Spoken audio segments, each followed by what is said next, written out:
Yuk jadi bagian dari dakwah kami. Dukung operasional dakwah dan sosial kami, raih pahala amal jariah yang terus mengalir sampai hari kiamat. Bismillah, Assalamualaikum warahmatullahi wabarakatuh. Tidak henti-hentinya kita selalu memuji dan memuja Allah atas nikmat Islam dan iman. Karena dengan Islam dan iman kita jadi mengenal siapa Tuhan kita Allah subhanahu wa ta'ala. Dan dengan mengenal Allah sebagai Tuhan maka kita juga punya panduan hidup. Karena Allah menurunkan agama yang namanya Islam penuh dengan panduan yang sempurna. Kita jadi tahu mana makanan, minuman, pakaian, pendapatan, pergaulan. Semuanya gerak-gerik kita dan sikap kita dikontrol. Selalu berada di koridor yang halal dan berkualitas atau tayyib. Maka seorang yang beriman kepada Allah dan beragama Islam pasti panduan hidupnya sangat rapi dan teratur. Juga di akhirat nanti puncaknya mereka akan masuk ke dalam surga yang abadi. Bersyukurlah teman-teman sekalian kalau kita dalam keadaan Islam dan iman ini. Dan tinggal dijaga sebagaimana Allah Azza wa Jalla berfirman kekal dalam kitabnya. وَلَا تَمُوتُنَّ إِلَّا وَأَنْتُمْ مُسْلِمُونَ. Dan janganlah kalian meninggal dunia kecuali dalam keadaan Islam. Selanjutnya kita panjatkan salam hormat kita kepada orang yang telah membawa kepada kita agama Allah Islam ini. Sehingga tertanam iman dalam hati. Manusia yang paling pantas untuk menjadi suri tauladan kita semua. Orang yang telah Allah sempurnakan jalur nasabnya, ilmunya, fisiknya. Sebaik-baik pasangan hidup, suami, sebaik-baik ayah, sebaik-baik anak, sebaik-baik sahabat, pengusaha, politikus. Semuanya berkumpul kesempurnaan pada dirinya. Dan Allah subhanahu wa ta'ala memerintahkan kita untuk menjadikannya sebagai suri tauladan.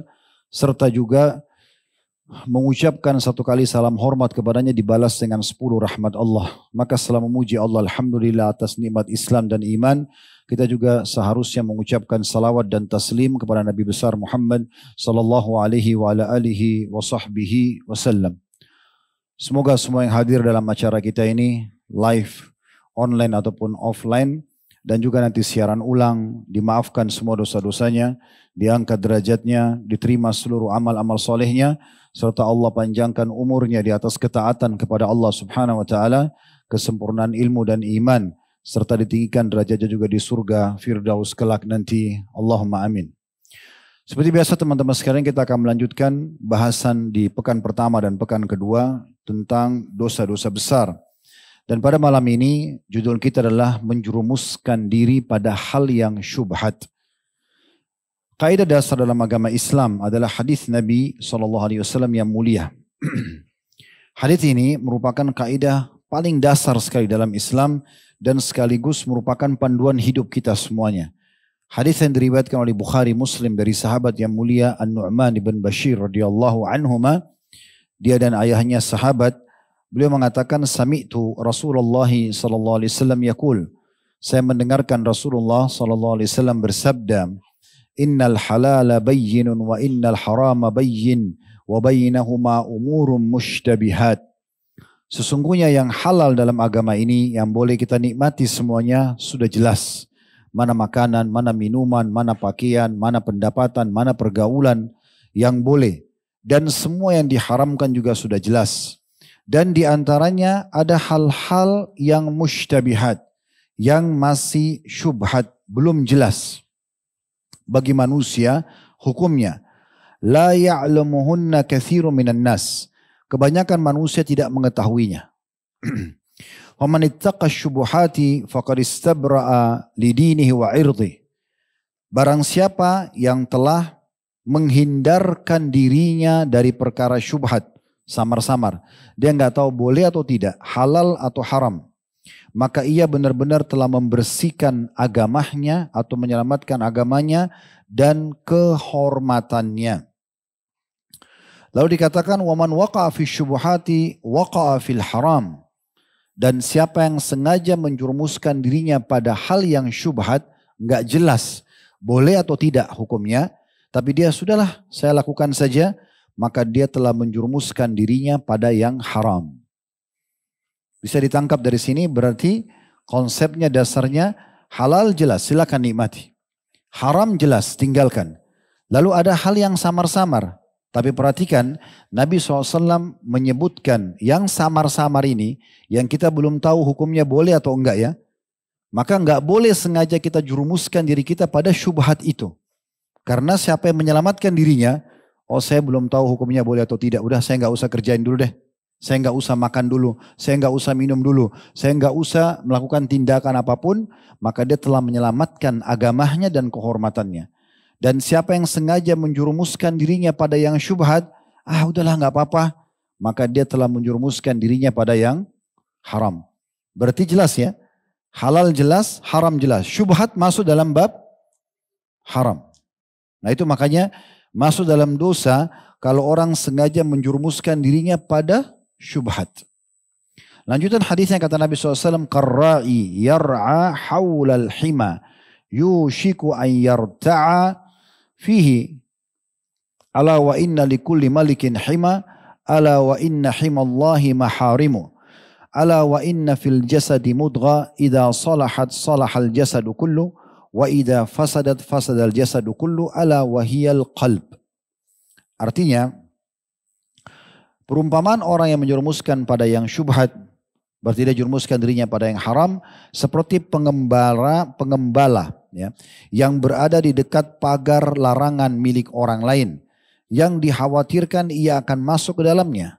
Ketahuilah bahwa setiap raja memiliki larangan atau undang-undang yang tidak boleh dilanggar. Dan ingatlah bahwasanya undang-undang atau larangan Allah adalah apa yang telah diharamkannya.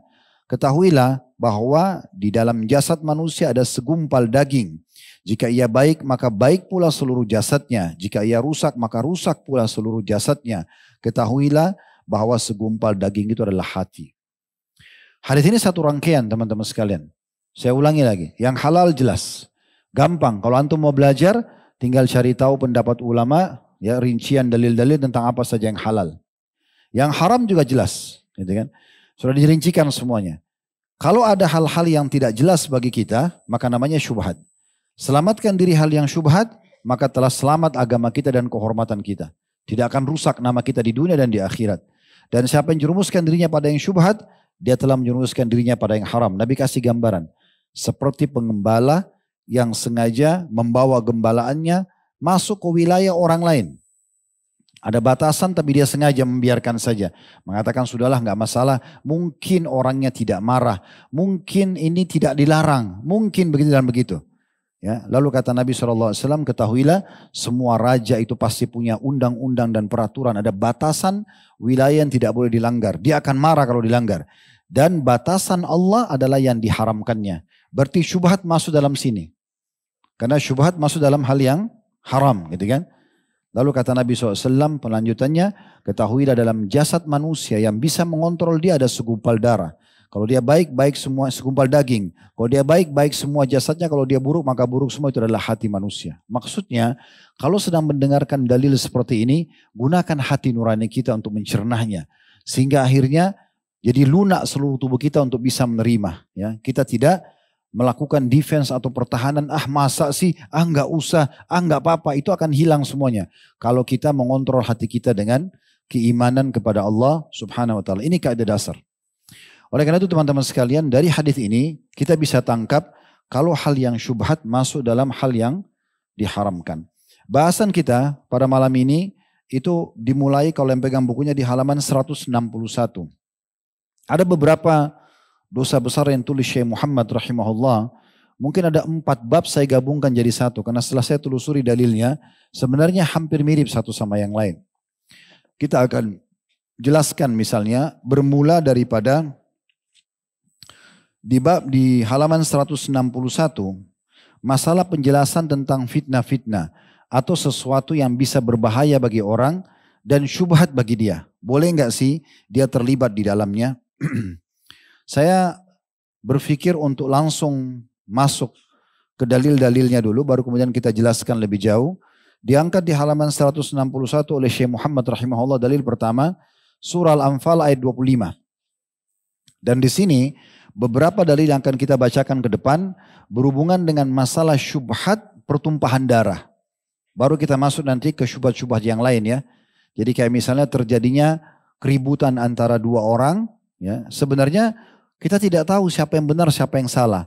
Lalu hanya karena fanatisme, kesukuan, negara, keluarga, kita main bela saja siapa di antara mereka, walaupun kita tidak tahu dia benar atau salah. Itu berarti jerumuskan dirinya pada syubhat. Yang benar kita menahan diri kalau kita tidak tahu siapa benar, siapa salah. Atau memang kita punya ilmu dan hujah yang benar, lalu kita membela yang benar. Nah itu boleh. Nah di situ diangkat firman Allah SWT surah Al-Anfal ayat 25. Wattaqu fitnatan la tusibanna alladhina zalamu minkum khassa wa'lamu anna Allah syadidul iqab. Takutlah kalian atau hati-hatilah kalian dari fitnah atau musibah yang tidak khusus menimpa orang-orang yang zalim saja di antara kalian. Dan ketahuilah bahwa Allah amat keras siksaannya. Salah satu makna ayat ini, kalau ada orang zalim melakukan kezaliman, dia menumpahkan darah orang lain, dia mengambil harta orang lain. Lalu kita, sebenarnya dia kena melanggar, dia berarti sangat dekat dengan hukuman. Karena itu kan pelanggaran. Orang zalim sangat dekat dengan hukuman karena dia buat kemaksiatan, kan gitu. Kapan kita ikut-ikutan di situ? Syubhat bagi kita. Kayaknya nggak apa-apa deh, saya bela aja orang ini karena dia mungkin punya kekuasaan, karena dia punya harta, karena dia punya ini dan itu misalnya. Demi untuk mencari itu kita ikut-ikutan. Maka kita masuk dalam bab syubhat. Karena dia haram yang dia lakukan. Bagi kita syubhat. Benar gak sih? Mungkin kita coba cari alasan. Mungkin dia ada benarnya. Untuk terlibat bersama dia misalnya. Maka jadi syubhat. Kalau dia kena hukuman, kita kena hukuman. Hanya karena kita terlibat dalam syubhat. Berbentuk dukungan misalnya. Apa saja dukungan kita berikan. Ini nanti teman-teman bisa tarik dalam semua lini kehidupan kita ya. Jadi nanti yang kita ingin titik beratkan benang merahnya adalah setiap sesuatu yang masih samar buat antum, jangan ikut-ikutan di situ. Jangan ikut-ikutan karena masih babnya syubhat buat kita pribadi. Khawatirnya yang kita dukung itu justru orang yang salah. Jangan hanya terpengaruh karena massa, karena jabatan, karena harta, karena kekuatan, itu semua jangan terpengaruh. Karena semuanya nanti akan dihadapkan di hadapan Allah Subhanahu wa taala dan semua akan dibuktikan siapa yang benar, siapa yang salah. Makin kita selamatkan diri kita dari syubhat itu, maka makin aman. Toh juga ajal akan datang dan kita akan diminta pertanggungjawaban di hadapan Allah Subhanahu wa taala. Di sini dalil-dalil yang awal diangkat oleh beliau syubhat yang berhubungan dengan masalah pertumpahan darah. Ikut-ikutan kayak orang tawuran ya. Temannya yang berantem dia ikut-ikutan semua. Dia nggak tahu nih siapa yang benar, siapa yang salah. Terus kemudian dia terbunuh atau dia membunuh orang lain. Itu kan jadi masalah buat dia. Ya. Dia akan pasti kena bab syubhat di situ. Contohnya. Di sini saya langsung pindah ke dalil selanjutnya yang diangkat oleh Syekh Muhammad rahimahullah surah Al-An'am ayat 65.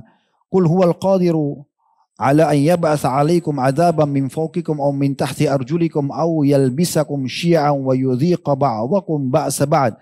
Undur kaifa nusarriful ayati la'allahum yafqahun.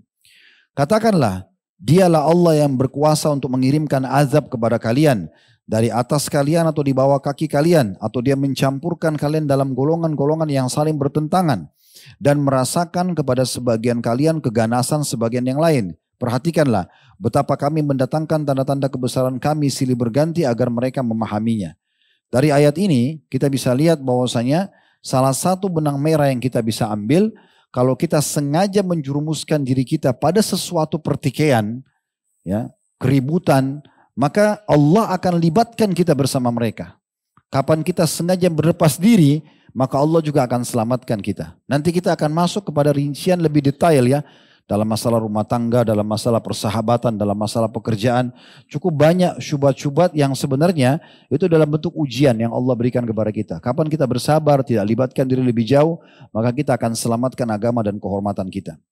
Kita dengarkan dulu dalilnya, selanjutnya dari hadis Nabi SAW, dari Ibnu Amr. Dia mengatakan, radhiyallahu anhu, kami bersama Rasulullah SAW dalam sebuah perjalanan. Ketika kami singgah di sebuah tempat, di antara kami ada yang memperbaiki kemahnya, dan di antara kami ada yang berlomba memanah, dan ada di antara kami yang berada di atas tunggangannya. Lalu penyeru Rasulullah SAW berseru, hadirilah solat yang mengumpulkan atau as-salatul jami'ah. Biasanya Nabi SAW panggil ini untuk solat berjamaah, kemudian ada informasi penting yang akan Nabi SAW sampaikan. Kemudian kami berkumpul kepada Rasulullah SAW dan beliau mulai bersabda. Beliau mengatakan, innahu lam yakun nabiyyun qabli illa kana haqqan alaihi ay yadulla ummatahu ala khairin ma ya'lamuhu lahum wa yunzirahum syarra ma ya'lamuhu lahum. Wa inna ummatakum hadhihi ju'ila aqibatuha fi awwaliha wa sayusibu akhiraha bala'un wa umurun tunkirunaha wa taji'ul fitnatu fayuraqqiqu ba'daha ba'dan wa taji'ul fitna fayaqulul mu'min hadhihi muhlakati thumma tankashif wa taji'ul fitnatu fayaqulul mu'minu hadhihi ومن أحب أن يزحزح عن النار ويدخل الجنة فلتأتي منيته وهو يؤمن بالله واليوم الآخر وليأتي إلى الناس الذي يحب أن يؤتى إليه ومن بايع إماما فأعطاه صفقة يده وثمرة قلبه فليطيعه إن استطاع فإن جاء آخر ينازئه فاضربوا عنق الآخر رواه مسلم. Terjemahannya, kata Nabi SAW setelah kumpulkan semua sahabat, beliau menyampaikan sebuah wasiat penting. Sesungguhnya tidak ada seorang nabi pun sebelumku, kata Nabi SAW, melainkan kewajiban Allah bebankan untuknya atau padanya untuk menyampaikan dan menunjukkan umat kepada kebaikan yang dia ketahui untuk mereka dan memperingatkan mereka dari kejelekan yang dia ketahui untuk mereka. Semua nabi-nabi pasti sampaikan ini yang halal, ini yang haram, ini yang boleh, ini yang harus dikerjakan, ini yang tidak boleh dan ini tidak boleh dikerjakan. Sesungguhnya umat kalian ini, umat Islam, umat kita, dijadikan keselamatannya pada awalnya. Di masa Nabi SAW masih hidup, semuanya selamat. Karena setiap ada masalah, Nabi langsung pecahin. Wahyu langsung turun. Ada kesalahan, ada pertikaian, ada peperangan, ada musuh mau menyerang. Semuanya selesai di masa Nabi SAW. Lalu Nabi mengatakan, dan akhirnya akan ditimpa ujian dan perkara-perkara yang kalian ingkari. Nanti setelah saya meninggal, kata Nabi, mulailah umat ini terjerumus dalam banyak syubhat. Banyak perkara-perkara, gitu kan. Lalu Nabi bilang, akan datang satu fitnah, satu ujian, satu hal yang syubhat, nggak jelas bagi umat ini hukumnya, sehingga sebagian saling menaiki sebagian yang lainnya, yang sesudah akan menjadi sebagai fitnah yang lain terasa ringan. Maksudnya akan datang satu permasalahan di umat ini, lalu mereka bingung. Ini boleh nggak sih hukumnya? Ya, mereka bingung gitu ya.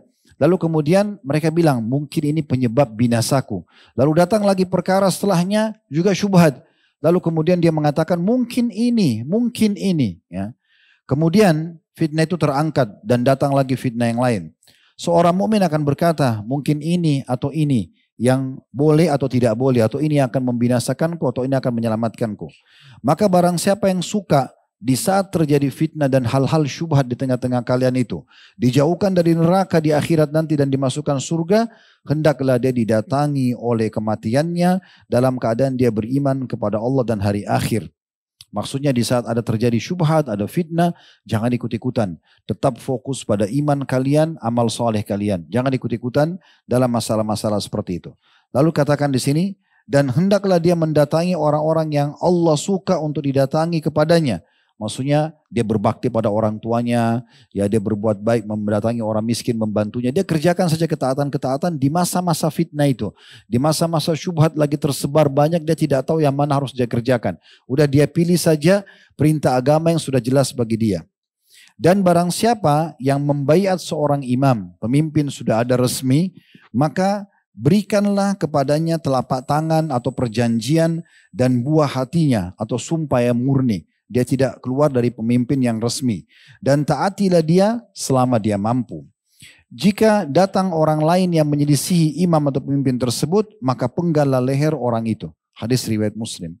Saksi bahasan kita adalah akan datang memang di tengah-tengah umat ini banyak hal-hal yang syubhat, tidak jelas. Kita dipandu oleh Nabi SAW kesimpulan hadis yang panjang tadi, kembali kepada ajaran agama yang benar. Udah yang jelas aja dalilnya, kerjakan. Selesai. Jangan lagi ditambah dan dikurangi, dan jangan juga masuk kepada hal yang masih samar-samar. Kalau mau nanti bertemu dengan Allah hari kiamat, selamat dari neraka masuk surga, maka yang difokuskan, yang dibolehkan saja halal. Tinggalkan yang haram, jangan masuk kepada hal yang syubhat. Dalam riwayat Imam Muslim, riwayat yang lain Abu Hurairah radhiyallahu anhu mengatakan secara marfu, badiru bil amali fitanan ka qita'il laili muzlim, yusbihur rajulu mu'minan wa yumsi kafira, au yumsi mu'minan wa yusbihu kafira yabi'u dinahu bi'aradin minad dunya. Segeralah kalian dalam beramal amal soleh nanti. Ya, ini Nabi SAW mengingatkan sahabat dan juga mengingatkan kita terutama yang sudah tidak hidup semasa dengan Nabi. Nabi mengatakan segera saja fokus kepada amal-amal soleh sebelum muncul fitnah-fitnah, syubhat-syubhat yang tidak jelas bagi kalian. Kalian bingung mengambil keputusan yang mana, seperti potongan-potongan malam yang gelap. Sampai tiba di masa itu nanti, di mana seseorang pada pagi hari beriman, kemudian sore harinya sudah menjadi kafir. Atau sebaliknya, di sore hari dia beriman, besoknya pagi dia sudah menjadi kafir. Karena dia menjual agamanya demi sebuah bagian dari kepentingan dunia. Ini juga masalah syubhat yang lain ya. Artinya ada orang karena kepentingan dunianya, karena jabatan, karena harta, goyah imannya, akhirnya dia pagi harinya mukmin, sorenya jadi kafir. Gak masalah dia pindah agama, gak masalah melakukan kesyirikan, gak masalah melakukan penipuan, pembunuhan dan segala macam. Yang penting jabatan saya bertahan, harta saya bertahan dan seterusnya. Maka menjadi masalah buat dia. Atau dia sore hari mukmin, ya, kemudian paginya jadi kafir. Semua itu karena menjual akhiratnya demi untuk dunianya. Ini termasuk syubhat, kan gitu. Kemudian dalam riwayat lain yang mendorong kita di masa-masa syubhat dan fitnah sedang terjadi, kita fokus kepada yang diperintahkan saya dalam agama, walaupun berat di saat itu beribadah, tapi pastikan di saat kita berat beribadah di masa-masa seperti itu, maka pahalanya lebih banyak. Sebagaimana dalil selanjutnya, hadis riwayat Muslim dari Ma'qil bin Yasar radhiyallahu anhu, secara marfu maksudnya sampai kepada Nabi SAW, al-ibadatu fil harji kahijrati ilayya.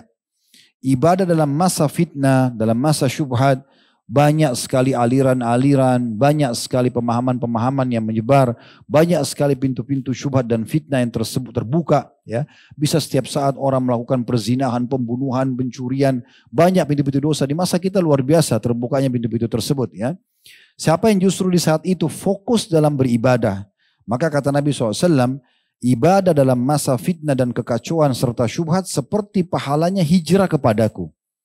Di masa Nabi SAW hidup, kalau beliau masih hidup, ada orang yang datang ke Madinah, lalu tinggal bersama beliau, sholat bersama beliau, Jumat, sholat 5 waktu, berperang, belajar. Ini pahalanya besar sekali. Maka Nabi SAW memastikan kita bisa dapat pahala itu walaupun kita tidak hidup di masa Nabi SAW, dengan cara justru di masa-masa syubhat sangat tersebar. Ya, hukum-hukum agama sudah tidak dihiraukan atau tidak jelas bagi seseorang sehingga dia bisa saja terjerumus. Maka di saat itulah, ya, kalau dia tetap fokus beribadah, maka dia pahalanya seperti hijrah. Mirip contoh-contoh kasus banyak ya. Misal ada beberapa ikhwah datang kepada saya mengatakan begini, Ustaz, kadang-kadang saya di kantor ini, ada tiba-tiba ditaruh di atas meja saya amplop, uang. Saya nggak tahu dari mana. Kalau saya tanya teman-teman yang memberikan kepada saya, udahlah terima, karena kami semua juga sini terima kok. Dia nggak tahu dari mana. Syubhat bukan? Syubhat. Di sini diuji, antum memilih, menerima atau tidak? Kalau antum menerima, berarti antum masuk dalam syubhat. Syubhat berarti haram. Kan gitu. Itu contohnya ya. Realitanya kalau kita dalam kehidupan sehari-hari sering begitu. Bahkan ada yang pernah mengatakan sama saya, Ustaz, waktu saya bilang jangan diterima. Karena antum tidak tahu uang dari mana.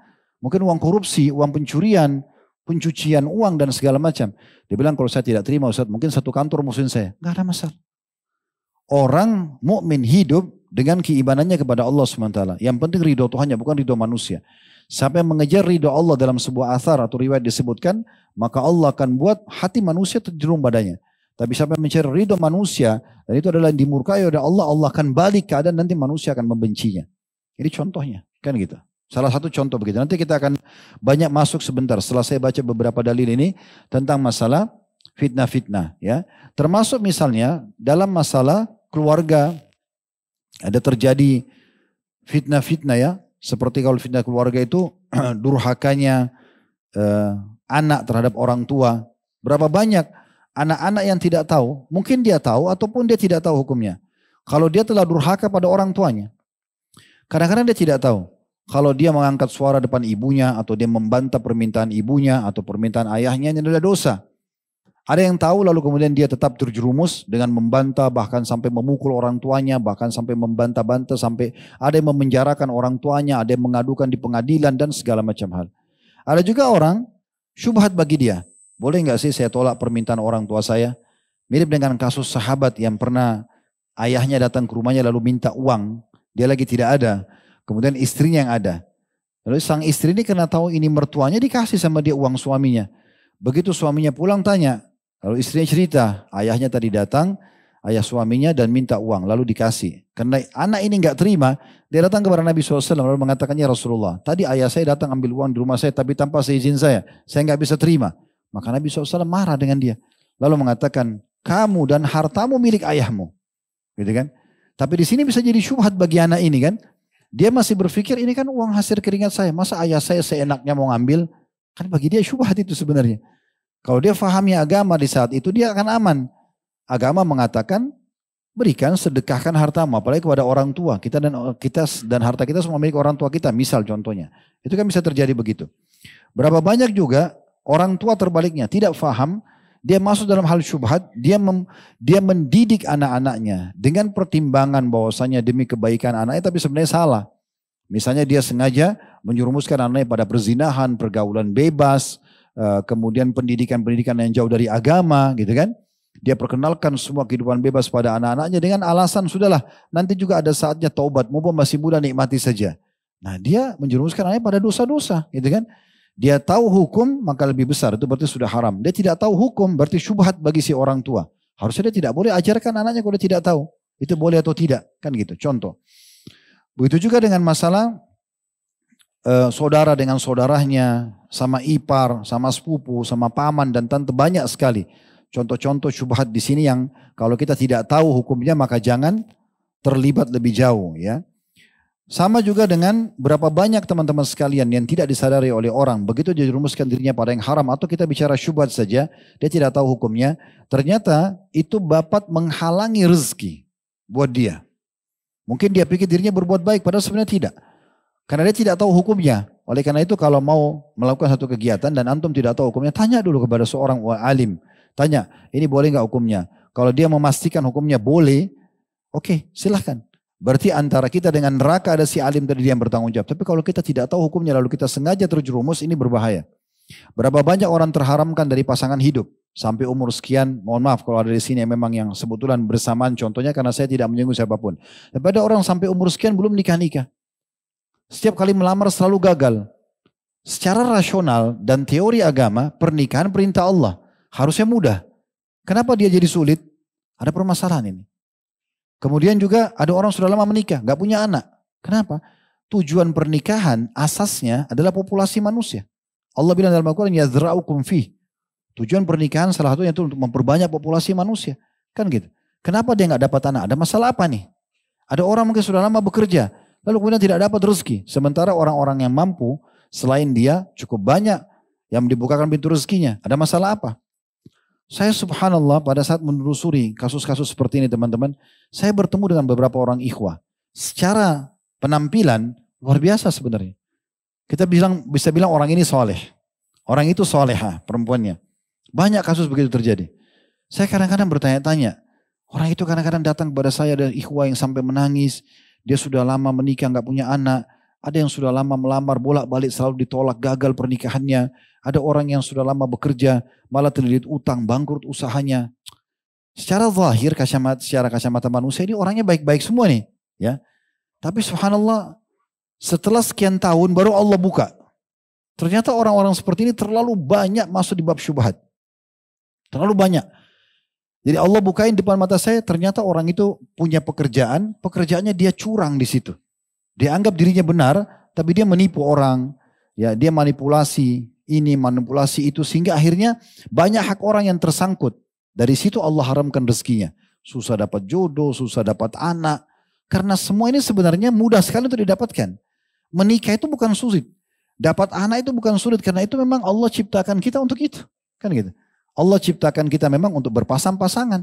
Begitu Allah sebutkan dalam surah An-Nisa, dalam surah Al-Hujurat, banyak dalam Al-Quran dijelaskan gitu kan untuk pernikahan. Pernikahan tujuan untuk punya anak. Kalau terharamkan berarti ada sesuatu masalahnya. Yang paling nyata adalah masuk kepada bab syubhat. Kalau bab haram umumnya orang tahu. Kalau syubhat ini jadi masalah. Jadi terharamkan luar biasa gitu. Ya. Begitu juga teman-teman sekalian dalam masalah harta. Ya. Berapa banyak orang yang masuk dalam syubhat. Dia nggak tahu, tadi contoh di kantor ambil uang itu. Atau dia misalnya pengen sekali punya usaha. Tapi karena dia tidak punya modal, maka udahlah nggak masalah.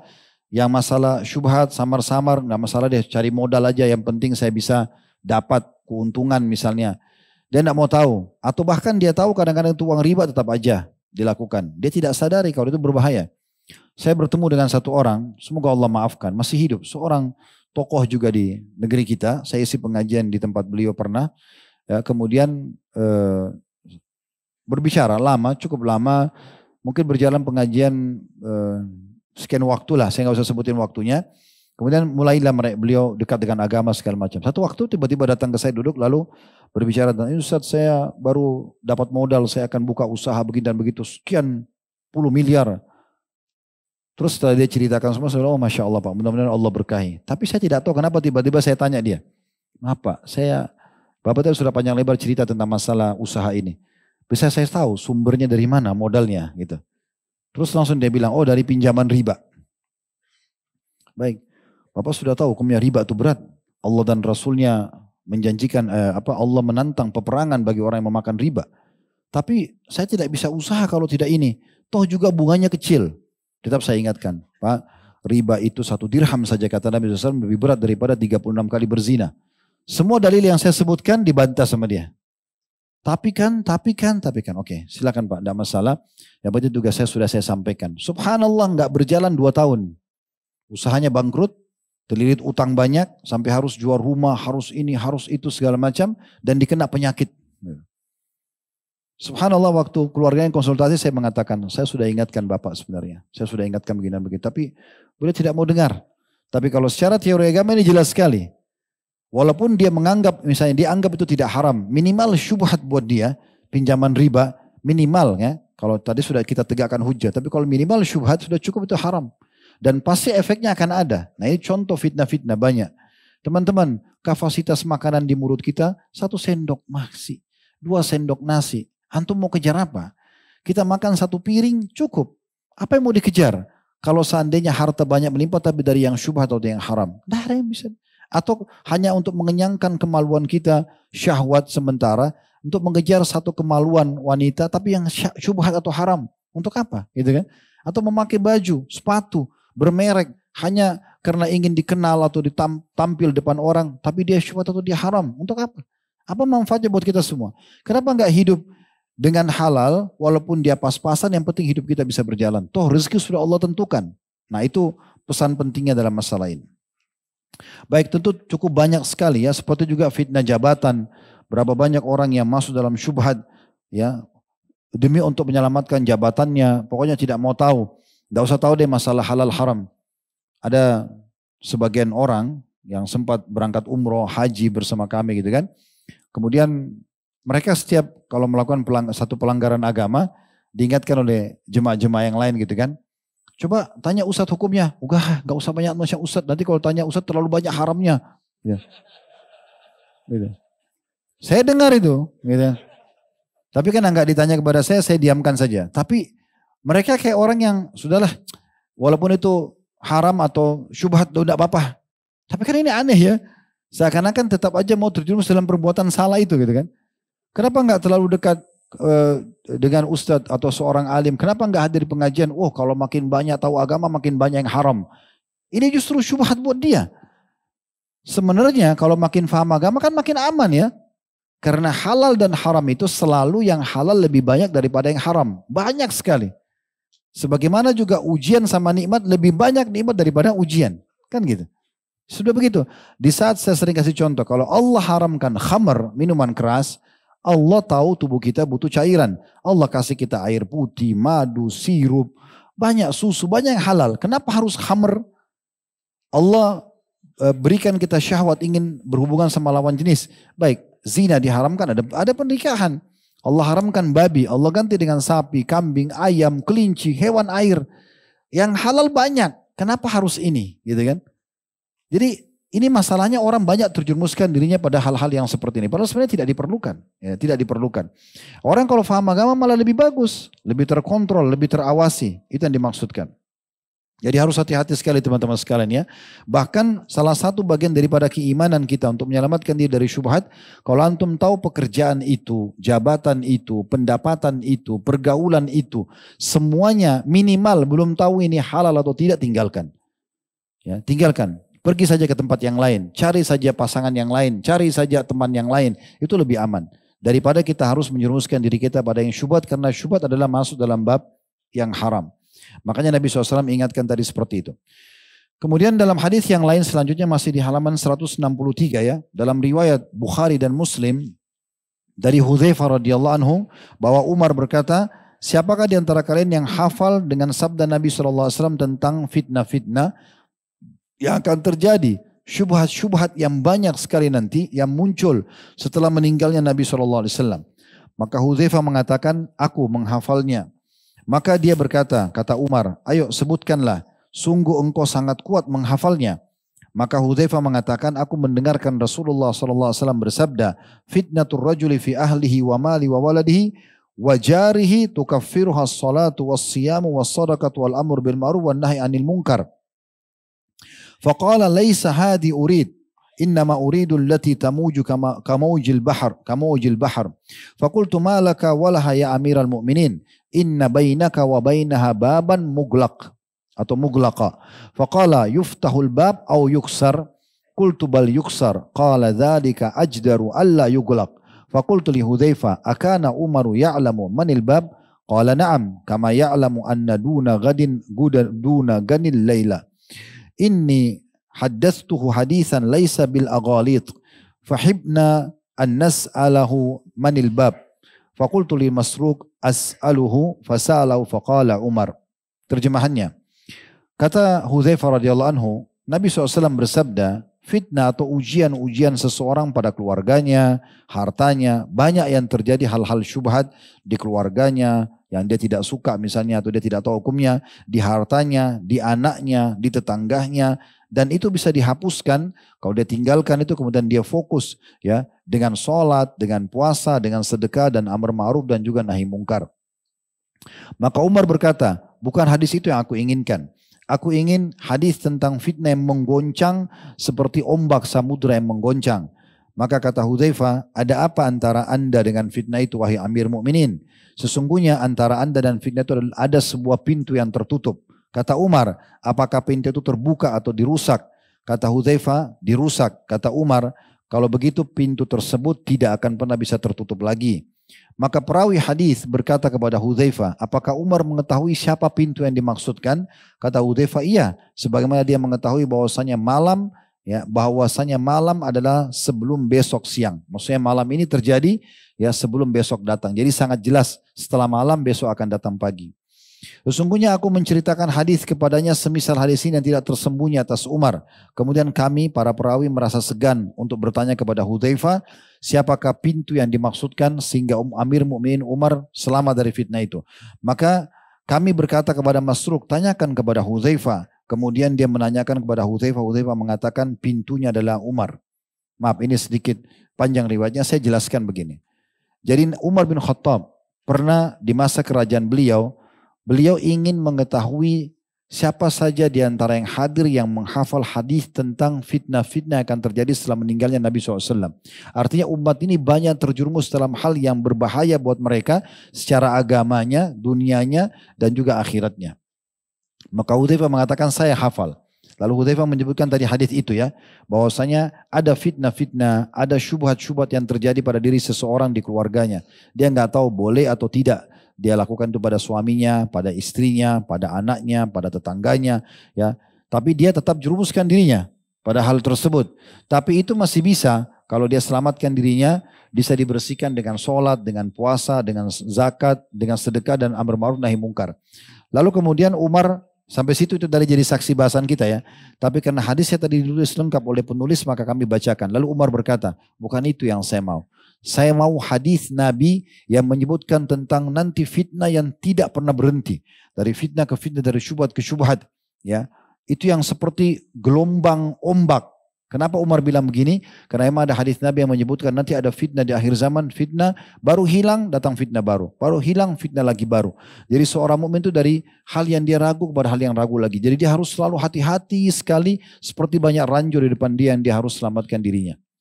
Maka kata Hudzaifah, ya Amir Mukminin, ada apa Anda dengan hadis itu? Dengan fitnah-fitnah itu. Sementara antara Anda dengan fitnah itu ada sebuah pintu yang kuat. Kata Umar, baik. Pintu itu dibuka atau dirusak. Ya, maka kata Hudzaifah dirusak. Kata Umar kalau begitu tidak akan pernah bisa ditutup. Nah di penutupan hadis ditanyakan kepada Hudzaifah, apakah Umar tahu siapa itu pintu? Kenapa Umar bertanya pintu itu dirusak atau dibuka? Kata Hudzaifah iya. Sebagaimana dia tahu setelah malam ini akan muncul besok pagi. Ya, akan terang setelah malam pakaian pagi. Karena pintunya adalah dia sendiri Umar. Maksudnya di masa Nabi SAW, di masa Abu Bakar, di masa Umar, itu masih selalu aman saja terjaga. Setelah Umar meninggal, Nabi SAW pernah jelaskan kepada Hudzaifah, kalau Umar meninggal, pintu fitnah itu akan terus terbuka bagi umat ini.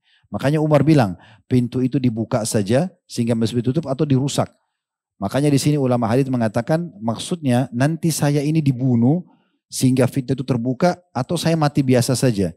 Maka Hudzaifah mengatakan dirusak. Maksudnya Anda pasti akan dibunuh nanti. Dan betul Umar dibunuh pada saat itu. Tapi saksi bahasan kita adalah masalah tadi ya, kejadian-kejadian yang terjadi yang tidak jelas bagi seseorang, maka dia harus lebih berhati-hati. Baik, saya bacakan mungkin dalil terakhir di sini, baru kita sholat insya-Allah.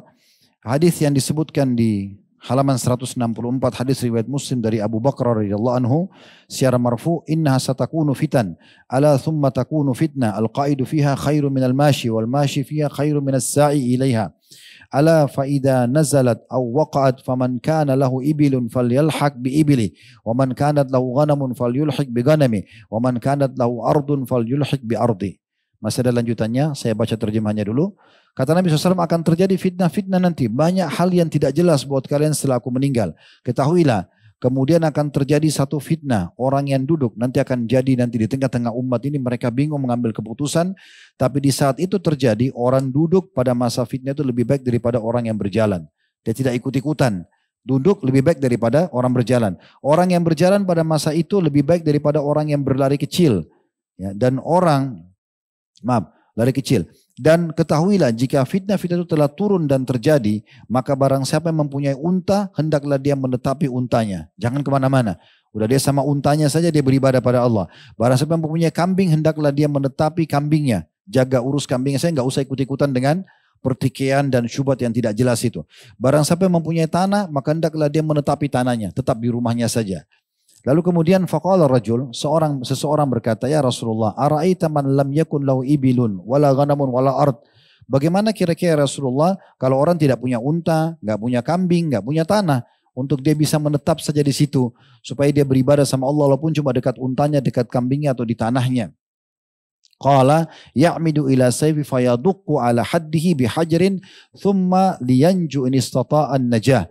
Thumma qala Allahumma halla balagtu qalaha thalathan. Kata Nabi SAW, dia pergi kepada pedangnya.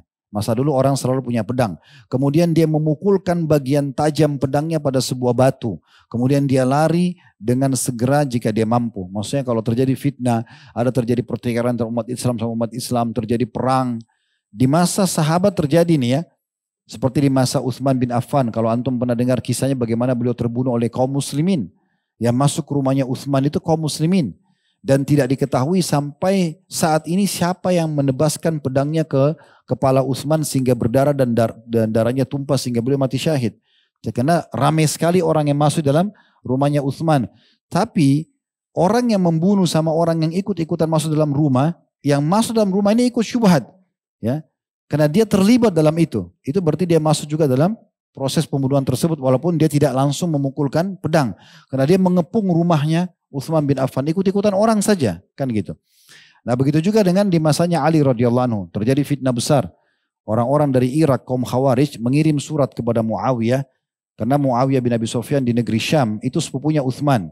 Mengatakan Ali bin Abi Thalib sudah dinobatkan di Madinah jadi khalifah.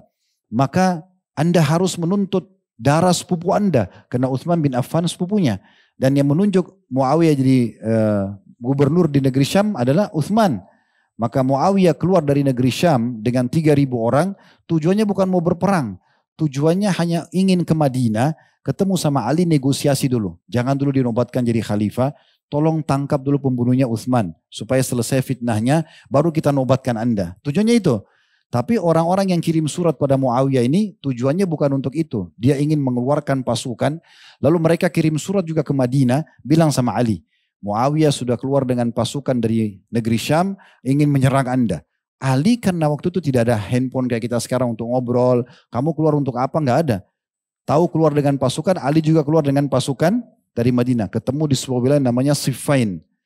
Ini Muslim, ini Muslim. Ini takbir, ini takbir. Coba bayangkan, bagaimana syubhatnya itu. Maka pada saat itu, Ali radhiyallahu anhu negosiasi langsung sama Muawiyah. Bagaimana? Kenapa kau keluar? Muawiyah tanya, Ali jawab. Hanya kesepakatan. Oh kalau gitu jelas. Muawiyah keluar bukan mau perang. Ali juga keluar untuk memastikan. Karena tahu itu pada saat itu jadi syubhat nih. Kan itu. Akhirnya pada saat mereka sudah tidak mau kesepakatan tidak jadi perang. Muawiyah sudah mau tunjuk Ali setuju dulu. Karena Ali bilang, terima saya menjadi khalifah, saya akan tangkap pembunuhnya Utsman. Kalau kau belum terima, negeri Syam belum terima, jadi kacau nanti umat Islam. Muawiyah setuju. Malam itu, kaum Khawarij yang tadinya memang mau membuat kekacauan, mereka bagi dua pasukannya mereka, masuk di Ali, masuk di Muawiyah. Ini lempar panah, ini lempar panah, malam hari. Lalu mereka teriak, pasukannya Muawiyah khianat. Yang di tempatnya Ali mengatakan begitu. Di tempatnya Muawiyah meneriak, pasukannya Ali berkhianat, terjadi perang pada masa itu. Fitnah yang luar biasa gitu kan, itu contohnya. Dan begitu terus terjadi tuh. Nah kita kalau hidup di masa itu, Abdullah bin Umar, Abdullah bin Abbas sudah berikan kepada kita solusinya. Beliau mengikuti hadis ini. Pada saya Nabi SAW mengatakan kalau terjadi fitnah begitu, kalian tidak tahu siapa benar siapa salah. Kalau punya unta, duduk sebelah untamu, jangan ikut-ikutan. Di situ saja ibadah. Punya kambing dekat kambing, punya tanah di situ. Ada yang mengatakan, ya Rasulullah, kalau tidak punya unta, tidak punya kambing, tidak punya tanah bagaimana? Ambil pedangmu, patahkan ujungnya, tajamnya itu. Ya. Lalu kemudian selamatkan dirimu, jangan ikut-ikutan. Nah seperti itulah yang disebutkan ya. Kemudian sebagai penutup kata Nabi SAW, Nabi bilang begini, dia pergi kepada pedangnya kemudian dia memukulnya, pukul bagian tajam pedangnya pada sebuah batu, kemudian dia lari dengan segera jika dia mampu. Kemudian beliau bersabda, ya Allah, tidakkah aku telah menyampaikannya? Beliau mengulangi sampai 3 kali. Masih ada lanjutan hadis sedikit ya. Faqala rajul, maka orang itu mengatakan, ya Rasulullah, wahai Rasulullah, araita in ukrihtu hatta yuntalak bi ila ahadis saffaini fayadribuni rajulun bisayfi aw yaji'u sahmun fayaktuluni. Qala yabu'u bi ithmika wa ithmihi wa yakunu min ashabin nar. Orang itu bertanya lagi tadi, yang tanya bilang kalau tidak punya unta, enggak punya domba, enggak punya rumah bagaimana? Nabi kan bilang, patahkan pedangmu yang tajam. Lalu dia bilang, ya Rasulullah, kalau seandainya, bagaimana pendapat Anda? Kalau saya dipaksa, ditarik secara paksa, dimasukkan ke salah satu pasukan. Umat Islam dua-duanya mau berperang. Saya dipaksa masuk di situ. Apa boleh buat? Nggak bisa apa-apa lagi. Dan pasukan sudah berkecamuk perang.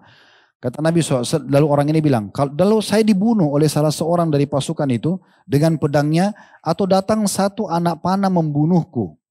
Kata Nabi SAW, orang yang menarikmu secara paksa itu akan menanggung dosamu dan dosa dia. Dan dia termasuk penghuni neraka. Karena jelas syubhat. Kan gitu ya. Oleh karena itu teman-teman hati-hati sekali. Ini antum bisa tarik dalam lini kehidupan kita semuanya ya. Ini hati-hati sekali. Banyak kelompok-kelompok yang ada akhirnya membuat kubu-kubu yang lahir kaum muslimin. Ini menyalahkan, itu menyalahkan. Ini sering terjadi ya. Ya di acara-acara pilpres kita, di acara pilkada kita hati-hati sekali. Ya. Antum mau berikan dukungan, tapi untuk antum ikut-ikutan menyalahkan atau ini sementara antum tidak punya bisa masuk dalam bab syubhat, kan gitu. Dan ini akhirnya jadi masalah. Kita tutup dengan ini ya. Terakhir adalah hadis yang diangkat dari Abu Dawud, dari Sa'ad radhiyallahu anhu. Sa'ad bertanya, ya Rasulullah, ara'aita in dakhala alayya baiti wa basata yadahu liyaqtulani. Faqala kun ka khairi ibni Adam. Wa tala hadhihi al-aya la in basatta ila yadaka litaqtulani ma'ana bi basiti yadi liaqtulak inni akhafu Allah rabbal alamin. Kata Sa'ad radhiyallahu anhu, ya Rasulullah, apa pendapat Anda jika ada orang masuk ke dalam rumahku dan membentangkan tangannya untuk membunuhku? Ada orang tiba-tiba masuk ke dalam rumah di saat syubhat lagi fitnah dan tersebar. Kayak aku tidak mau ikut-ikutan ya Rasulullah. Tapi dipaksa. Bahkan dia datang mengancam akan membunuhku. Maka Rasulullah SAW mengatakan, jadikan dirimu seperti salah satu dari 2 anak Adam yang paling baik. Karena ada Habil dan Qabil ya. Pada saat yang satu mau membunuh yang lainnya, maka yang mau dibunuh yang saleh tidak mau membalas kan. Dalam surah Al-Maidah dijelaskan itu ya. Si kakak mengatakan saya akan membunuhmu. Maka dia mengatakan saya tidak akan membalasmu dengan membunuh juga. Kalau kau ulurkan tangan membunuhku, aku tidak akan ikut-ikutan. Maka betul-betul dibunuh si adik, matilah akhirnya. Nah kata Nabi SAW, kalau di saat itu sedang terjadi, kau dipaksa untuk ikut berperang, dan itu syubhat, apalagi memerangi kaum muslimin. Jangan ikut-ikutan, jadilah kamu seperti anak Adam yang baik. Yang waktu mau dibunuh oleh kakaknya, dia tidak mau ikut-ikutan. Sungguh, lalu Nabi SAW membaca firman Allah SWT dalam surah Al-Maidah ayat 28, yang artinya, sungguh, kata si adik kepada kakaknya ya, kalau kamu menggerakkan tanganmu kepadaku untuk membunuhku, maka aku sekali-kali tidak akan menggerakkan tanganku kepadamu untuk membunuhmu. Sesungguhnya aku takut kepada Allah, Rabb semesta alam. Jadi maksudnya walaupun kau sampai dibunuh, untuk ditarik supaya masuk ke syubhat, jangan ikut-ikutan. Kalau misalnya pun kau sampai terbunuh, maka kau termasuk ahli surga dan yang membunuh masuk ke dalam api neraka. Itu saking luar biasanya, kita harus selamatkan diri kita dari syubhat tersebut. Kita lanjutkan dulu beberapa dalil yang tersisa, teman-teman sekalian, berhubungan dengan masalah syubhat ini. Di antaranya kalau yang pegang bukunya itu ada di halaman 167, karena kita akan bahas sampai di halaman kurang lebih 169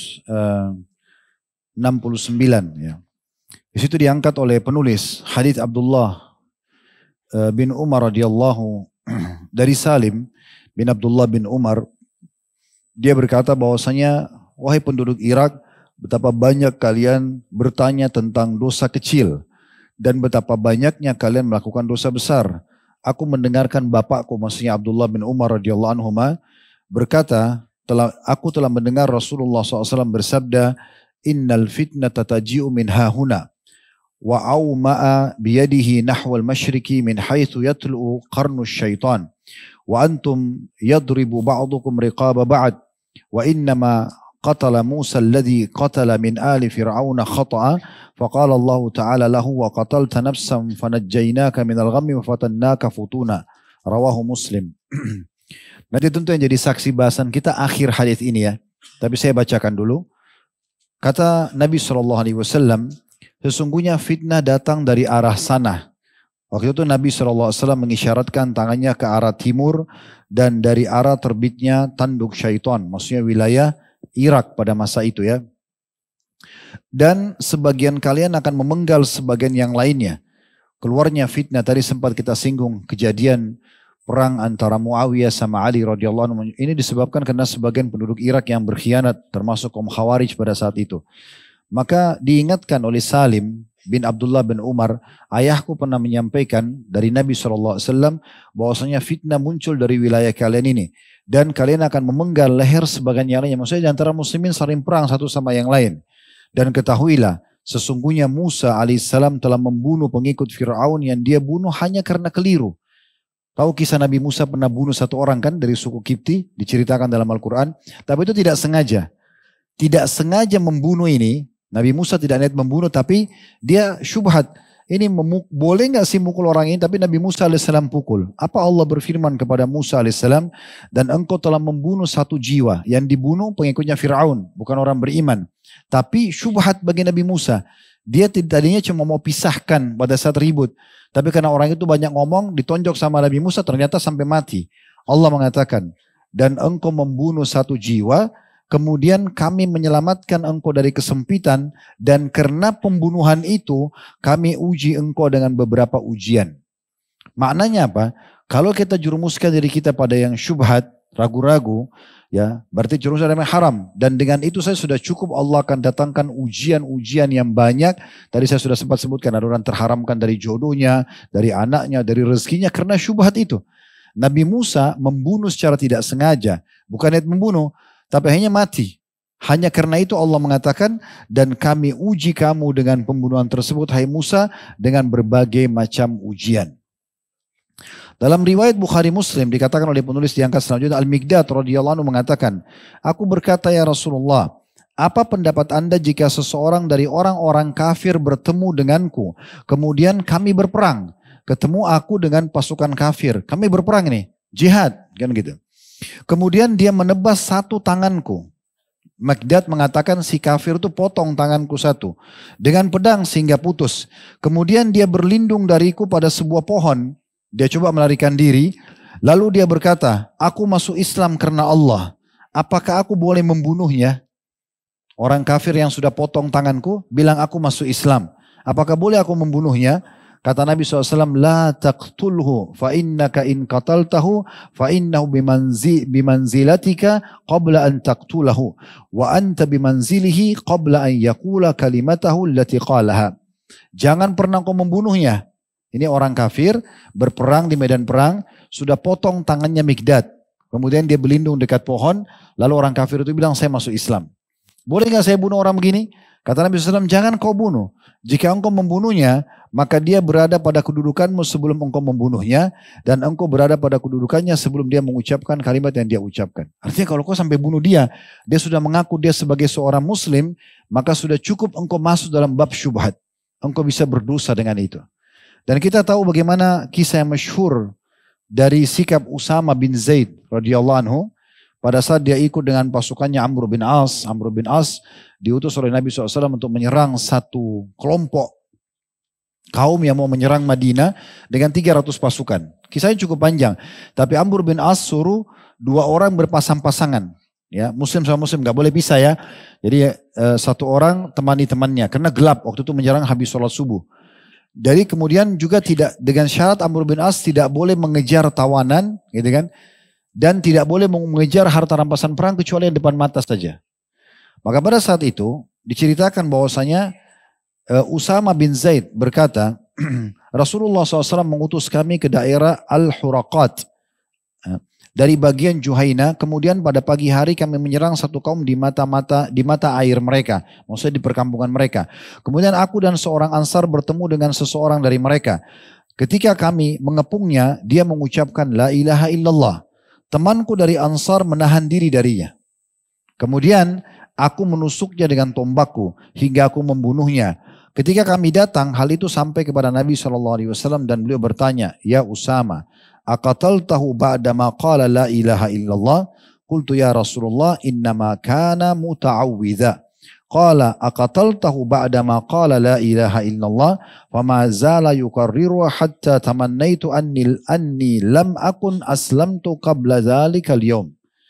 Wahai Usama, kata Nabi SAW, apakah engkau berani membunuhnya setelah dia mengucapkan la ilaha illallah? Aku menjawab, wahai Rasulullah, dia mengatakan hanya karena ingin berlindung saja dari pedang. Maka kemudian Nabi mengulangi lagi, apakah engkau berani membunuhnya setelah dia mengucapkan la ilaha illallah? Terus saja beliau mengulang-ulanginya hingga aku berangan-angan aku belum pernah masuk Islam sebelum hari itu. Dalam riwayat yang lain, ini riwayat Bukhari Muslim, riwayat Bukhari Muslim yang lain, kata Nabi SAW, afala syaqaqta an qalbi, apakah engkau telah membelah dadahnya sehingga engkau tahu dia bohong atau tidak? Dalam riwayat Muslim, bahwa Usama berkata, wahai Rasulullah, mintakanlah ampun kepada Allah untukku. Maka kata Nabi SAW, kaifa tasna'u bila ilaha illallah idha ja'at yaumul qiyamah. Maka bagaimana engkau pertanggungjawabkan dan bagaimana engkau menjawab la ilaha illallah yang telah diucapkan oleh orang yang telah engkau bunuh itu di hari kiamat nanti. Dalam riwayat Bukhari, Ibnu Umar berkata radhiyallahu anhu secara marfu, maksudnya sampai ke Nabi, la yazalul abdu fi fushati min dini ma lam yusib daman haraman. Seseorang terus saja dalam kelapangan dalam agamanya selama dia tidak menumpahkan darah yang haram. Ini sebagai penutup ya. Di dalam buku ini tentunya saya akan tambahkan beberapa contoh setelah ini. Jadi kisah Usama ini juga sudah kami jelaskan di Sirah Nabawi ya. Jadi pada saat itu Usama bin Zaid, kebetulan beliau karena dari orang Mekah ya. Ini Zaid bin Harithah ayahnya dia, kekasih Nabi SAW dan anak angkat Nabi. Usama juga dapat julukan sebagai anak kekasih Nabi. Kan gitu. Dia berteman sama orang Ansar. Amr bin As mengatakan kamu berdua ya, jangan berpisah. Dan semua pasukan muslim begitu berduaan supaya saling tolong menolong. Ada satu orang kafir dari suku itu kebetulan melawan Usama. Lalu Usama duel sama orang itu, sama orang Ansar ini. Tapi begitu dia terdesak orang itu, lalu orang itu mengatakan la ilaha illallah. Dalam beberapa riwayat yang lain disebutkan dalam buku sejarah dia mengatakan asyhadu an la ilaha illallah wa anna Muhammadar Rasulullah. Tapi waktu pedangnya sudah jatuh. Sebelumnya dia tangkis-tangkisan dan serang-serangan sama Usama. Maka orang Ansar yang temannya Usama tidak jadi menebas orang itu. Karena walaupun tadi dia musuh, tapi dia sudah syahadat. Gitu kan. Usama bingung, bunuh gak ini? Ini benar gak dia ucapin syahadat? Tadi pedang-pedangan sama saya ini. Sekarang begitu pedangnya jatuh syahadat. Bertanya mau berlindung, dibunuh sama Usama. Dibunuh sama Usama. Ini syubhat gak? Ini orang muslim bukan? Tadi kan kafir, ini barusan pedang-pedangan sama saya ini. Baru hitungan detik, sekarang pedangnya jatuh syahadat. Ini berarti cuma mau selamat. Sama Usama ditebas. Kira-kira antum ambil langkah Usama atau teman yang Ansar nih? Kalau kita di posisi dia. Umum orang mungkin ambil langkah Usama ya. Karena orang tadi kalau bukan pedangnya jatuh, pedangnya Usama jatuh mungkin dia tebas Usama kan gitu. Tapi subhanallah Nabi tegur dia. Orang itu sudah mati sampai ke Nabi bertanya. Nabi mengatakan, hai Usama, berani benar kau bunuh orang sudah syahadat. Udah la ilaha illallah. Ya Rasulullah, dia ucapin kena takut sama pedang. Kata Nabi SAW, kau belah dadahnya sampai kau tahu dia benar atau tidak? Di mana kau nanti bertanggung, bagaimana kau nanti berhadapan dengan la ilaha illallah yang diucapkan di hadapan Allah di hari kiamat? Coba. Syubhatnya itu bahaya sekali. Ya kan? Dan tadi sudah disebutkan bagaimana sebelumnya ya ada sahabat tadi yang riwayat Mikdad radhiyallahu anhu yang dia bilang kalau ada orang kafir potong tanganku. Pada saat dia terdesak lalu dia mengucapkan la ilaha illallah, dia bilang dia masuk Islam. Apakah saya boleh membunuhnya? Gak boleh. Kata Nabi SAW, jangan kau bunuh. Syubhat itu kan. Ya udah biarin dia bohong atau tidak urusan dia sama Allah. Tapi jangan kita. Kan begitu. Sama juga di sini teman-teman, hati-hati dengan mengeluarkan sebuah fatwa antum bukan ahlinya. Ada satu kasus di masa Nabi SAW. Waktu Nabi utus pasukan kecil, namanya Sariyah, diistilahkan dengan Sariyah. Ada satu pasukan, rupanya kepalanya itu dihantam oleh musuh dengan pedang, batok kepalanya ini pecah. Tapi masih hidup, subhanallah. Sahabat ini masih hidup. Lalu karena darah ngucur dan masa itu mereka tidak bisa berdampak kecuali diikat saja dengan surban. Maka dia tidur sambil duduk. Tapi subhanallah terjadi sesuatu. Ini jangan antum tertawakan kejadiannya ya. Karena memang terjadi begitu. Sahabat ini dalam kondisi kepalanya pecah. Dia tidur sambil duduk, mimpi junub. Nah saya sudah bilang jangan ketawa. Tapi gak apa-apa, karena memang ini kejadiannya begitu ya. Lalu dia bangun pagi hari, dia bingung. Ini kepalanya bocor. Junub, wajib apa ini? Mandi. Dia tanya teman-temannya, kepala saya begini nih, saya junub. Harus mandi gak? Rupanya ada yang diam, karena ini kan syubhat, tidak tahu ya hukumnya, boleh atau enggak. Ada yang diam, selamatlah yang diam. Ada yang nyeletuk ini, sok pintar ya. Oh nggak bisa, kamu harus mandi junub. Mandi dia, siram kepalanya masuk air mati. Iya, itu riwayatnya begitu. Mati orang ini. Sampai dikuburlah, sampai berita kepada Nabi SAW. Nabi SAW mengatakan kalian telah membunuhnya. Gitu kan. Maksudnya dosa kalian. Harusnya cukup dia mengusap anggota tubuhnya yang sedang tidak luka. Cukup bagi dia. Nggak ada taklif dalam Islam. Kalau dia mau usap pun bagian pinggir kepala bukan di lukanya gitu kan. Kenapa harus dibilang begitu? Akhirnya yang menyampaikan tanpa ilmu ini kena syubhat dia. Dia menanggung dosa membunuh orang itu. Coba bayangkan. Kalau nggak tahu jangan ikut-ikutan. Kan gitu. Itu contohnya. Bahaya sekali. Jadi harus hati-hati sekali teman-teman sekalian. Ya. Meninggalkan syubhat ini keamanan bagi kita. Saya tutup dengan ini baru kita buka pertanyaan. Saya selalu mengingat kisah Muhammad bin Sirin rahimahullah. Beliau pernah beli satu kios di pasar di Irak. Muhammad bin Sirin ini ulama besar, terkenal. Ya, salah satu ulama besar di kalangan tabi'in. Dan beliau, karena waktu itu belum ada majelis ulama kayak kita sekarang mungkin ya. Sudah lebih rapi gitu, ada lembaganya. Kalau dulu belum ada. Jadi di mana ada seorang alim, orang suka beli rumah dekat dia. Kalau dia buka usaha, orang juga ikut buka usaha sebelahnya. Karena dipikir kalau ada apa-apa nanya hukum kepada dia gitu ya. Dia beli satu toko di pasar, orang-orang pada beli semua toko di situ. Dan setiap kali Muhammad bin Sirin beli barang, pasti orang semua pada beli. Sampai Ibnu Sirin menjadi rujukan di pasar itu. Apa yang Ibnu Sirin beli, semua beli. Pasti Ibnu Sirin lebih teliti. Karena dia tidak mau syubhat. Kalau sudah halal baru dia beli. Gitu kan. Dan banyak kisahnya. Nah di antaranya, rupanya ada orang yang menawarkan kepada Muhammad bin Sirin keju. Ditawarkan keju. Datang bawa keju. Pedagang ini tahu kalau Muhammad bin Sirin beli, berarti satu pasar akan beli. Datang ini Muhammad bin Sirin keju, harganya modal saya sekian, saya jual kepada Anda sekian, Anda bisa jual sekian, untung Anda sekian. Dia udah kasih gitu. Untungnya kalau tidak salah 40.000 dinar atau dirham, banyak sekali pokoknya. Saya nggak bisa nilai dalam rupiah sekarang, tapi intinya jumlahnya banyak. Pertanyaan pertama Ibnu Sirin kepada pedagang tersebut, ini kejumu halal nggak? Kata dia, keju, susu dikeringkan, taruh garam, dijemur jadi keju. Artinya cara konven buat keju kan begitu biasanya gitu. Belum pakai alat memas itu. Dari mana haramnya? Kata dia, Ibnu Sirin bilang, keju yang kau datangkan ini dari negeri Persia. Mereka orang non-muslim. Biasanya untuk membuat keju itu lebih kenyal, mereka mencampur dengan lemak hewan. Dan lemak hewan mereka tidak jelas halal atau haram. Syubhat. Kalau kau jamin dan siap tanggung jawab depan Allah ini halal, saya beli. Orang itu bilang, saya tidak berani. Tidak mau dia jamin. Bagi saya ini halal gitu. Kata Ibnu Sirin, kalau gitu saya tolak. Padahal jelas, dapat keuntungannya jelas. Dan kalau orang pasar itu semua tahu. Orang ini bilang depan mereka, modal sekian, Anda bisa jual sekian. Dan walaupun Ibnu Sirin jual dengan harga keuntung, orang semua tetap beli. Kan gitu. Akhirnya orang itu pergi. Tersebarlah berita Muhammad bin Sirin menolak karena syubhat, sekian keuntungan banyak gitu kan. Esok harinya, ada satu orang masuk ke toko Muhammad bin Sirin, dia ambil barang nilainya 2 dirham. Kecil sekali.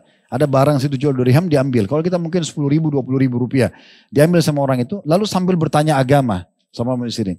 Orang ini entah sengaja atau tidak, tapi dia rupanya lupa. Barang ini belum dibayar. Terus dia pas mau keluar, dia pamit, Ibnu Sirin bilang, itu barang yang kamu pegang belum kamu bayar. Dia bilang, saya sudah bayar. Orang itu bilang, kata Muhammad bin Sirin, kau belum bayar. Orang itu bilang, demi Allah saya sudah bayar. Kata Muhammad bin Sirin, demi Allah kau belum bayar. Bayar barang itu atau letakkan saja. Orang-orang di pasar dengar itu. Akhirnya orang itu kena malu, bayar dia. 2 dirham dia pergi. Orang-orang pasar pada ngumpul semua lalu bilang begini, wahai Muhammad bin Sirin, berikan kami pemahaman supaya kami faham dengan sikap Anda ini. Kenapa kemarin Anda tolak puluhan ribu dirham keuntungan karena syubhat. Sekarang Anda bersumpah mempertahankan 2 dirham. Gimana cara memahami ini gitu? Maka kata Muhammad bin Sirin, orang ini saya tahu dia melakukannya belum bayar. Orang ini belum bayar, saya tahu dia belum bayar. Dan kalau saya membiarkan dia, berarti saya akan membiarkan dia nanti dihukum oleh Allah SWT pada hari kiamat. Lebih baik saya bersumpah mempertahankan supaya saudara saya tidak masuk neraka, dia makan syubhat daripada dia nanti masuk neraka. Dan yang kemarin saya tinggalkan karena memang jelas syubhat. Begitu luar biasa mereka mempertahankan yang syubhat. Dalam kisah yang lain, Muhammad bin Sirin pernah beli madu. 1 gentong besar, madu bagus. Sama kasusnya di pasar yang sama. Dibawa madu, modalnya sekian, untungnya sekian. Orang pasar tinggal tunggu. Muhammad bin Sirin beli, mereka beli semua dari Muhammad bin Sirin. Jadi ini pedagang sukses karena orang semua beli barangnya. Subhanallah dia beli, sudah sore tutup toko. Waktu itu orang maghrib sudah tutup tokonya karena nggak ada lampu masa dulu. Gelap. Maghrib tutup. Nanti besok pagi buka lagi. Rupanya gentong madu yang dibeli oleh, ini kisah yang lain sudah pisah, yang tadi sudah selesai ya, ini kisah lain. Di gentong madu itu rupanya Muhammad bin Sirin waktu tutup tokonya, dia lupa tutup. Dia lupa tutup. Maka besok pagi waktu Muhammad bin Sirin buka tokonya, rupanya di dalam madu itu gentongnya ada masuk tikus mati. Dalam gentong itu masuk tikus mati. Muhammad bin Sirin panggil pegawainya semua, angkat gentong ini. Diangkat, dipikul, cukup berat, berapa orang angkat gitu. Disuruh bawa. Orang pasar semua ikuti. Muhammad bin Sirin mau jual di mana madunya nih? Ini kan madu kenapa dipikul? Harusnya dari toko dijual kan? Muhammad bin Sirin belum jelaskan juga. Ada tikusnya enggak? Dibawa sampai ke kali di belakang pasar itu. Ibnu Sirin bilang tuang semuanya. Buang semuanya di air. Padahal dalam kisah ini dikatakan madu itu masih jatuh tempo. Belum dibayar. Masih utang. Karena belinya jatuh tempo. Karena Muhammad bin Sirin bilang, saya kalau mau belinya saya nggak ada uang. Kata pemilik, nggak apa-apa jatuh tempo, silakan. Yang penting jelas Anda mau beli dan untung saya sudah jelas. Maka jatuh tempo lah. Dibuang semuanya. Waktu dibuang orang semua lihat, madu kan kalau dibuang di air, cair, habis gitu kan. Mereka tanya, wahai Muhammad bin Sirin, kenapa Anda buang madu begitu banyak? Kan bisa kami beli. Muhammad bin Sirin baru jelaskan. Semalam saya waktu tutup toko, saya lupa tutup gentong itu. Waktu saya masuk tadi pagi ada tikus mati di atasnya. Maka saya takut nanti saya jual dan saya menipu muslimin. Apa kata orang-orang pasar? Wahai Muhammad bin Sirin, madu kan kental. Ya, tikus mati di atas. Kenapa Anda nggak angkat tikusnya? Angkat saja beberapa lapis madu itu, berapa sendok dibuang. Kata Muhammad bin Sirin ini saking takutnya dengan syubhat ya. Dia mengatakan, siapa di antara kalian yang bisa menjamin untuk saya, ada tetesan madu situ yang tidak kena racunnya tikus tadi. Anggap misalnya kalau diangkat nih sebagian. Yang bagian bawah sekali mungkin ada yang tidak kena. Tapi siapa yang bisa jamin di situ tidak ada bakterinya tikus itu? Maka karena takut syubhat dibuang semua sama dia. Coba bayangkan. Tahu apa yang terjadi teman-teman? Hikmah Allah SWT diuji Ibnu Muhammad bin Sirin dengan ini. Tidak bisa Muhammad bin Sirin bayar. Gak bisa bayar. Jatuh tempo pemilik madu datang tanya. Saya mau tagih. Muhammad bin Sirin bilang saya belum punya. Ada sebagian produk di toko saya ambil. Kalau mau di barter saya nilai berapa. Barangnya nanti sisa uangnya saya bayar nanti. Dikasih lagi jatuh tempo belum bisa bayar. Intinya sampai pada titik pemilik madu mengatakan saya akan keluhkan Anda kepada hakim. Kata hakimnya kata Ibnu Sirin silahkan keluhkan. Anda punya hak untuk itu karena memang saya tidak punya uang untuk bayar. Dilaporkan kepada hakim, dipanggil kepada pengadilan. Ditanya dua-duanya. Intinya Muhammad bin Sirin mengatakan saya beli madu dari orang ini benar. Dia jujur sampaikan apa adanya. Tapi malamnya saya lupa tutup ada tikus. Saya buang saya takut tipu muslimin nanti jadi syubhat buat saya. Kemudian jatuh tempo saya belum bisa bayar. Saya sudah tawarkan berikan saya kesempatan dia tidak mau lagi. Saya mau kasih produk juga dia tidak mau. Ya. Lalu kata hakimnya kalau begitu kami terpaksa menahan Anda. Apa kata Muhammad bin Sirin? Tahan saya. Ya masalah itu hak dia. Saya ditahan. Saya ikuti peraturan yang ada. Ditahanlah. Waktu ditahan. Penjaga penjara ini kenal Muhammad bin Sirin. Ini ulama besar. Satu dunia Islam dulu kenal dia. Dia bilang begini. Wahai. Waktu itu dipanggil imam ya. Imam itu kayak kita kiai ustadz. Wahai imam. Muhammad bin Sirin dipanggil imam. Saya berwenang di penjara ini. Saya bisa putuskan orang itu keluar masuk. Saya bisa izinkan. Saya izinkan Anda, khusus Anda. Malam hari Anda pulang ke rumah keluarga Anda. Sama istri Anda. Besok pagi Anda datang lagi kami penjarakan lagi. Sampai keputusan hakim keluar untuk menyelesaikan perkara Anda. Apa kata dia? Ini syubhat lagi yang lain. Langsung dia mengatakan, saya tidak akan mendukung kamu dalam melanggar peraturan pemerintah. Gak boleh. Biarkan saya di penjara. Sampai Allah berikan jalan keluar. Karena sabarnya dan meninggalkan yang syubhat. Tadi kan kita bilang, kalau kita terus dalam syubhat banyak ujian-ujian yang datang ya. Tadi Nabi Musa membunuh tidak sengaja, malah Allah uji dengan banyak ujian kan, banyak orang terharamkan dari rezeki segala macam terjerumus. Tapi sebaliknya kalau antum selamatkan diri dari yang syubhat itu banyak pintu rezeki yang terbuka. Yang terjadi pada Muhammad bin Sirin tersebar berita di seluruh wilayah Irak waktu itu. Muhammad bin Sirin tumpah madunya karena syubhat, ada takut syubhat dari matinya bangkai tikus, maka dia terlilit utang.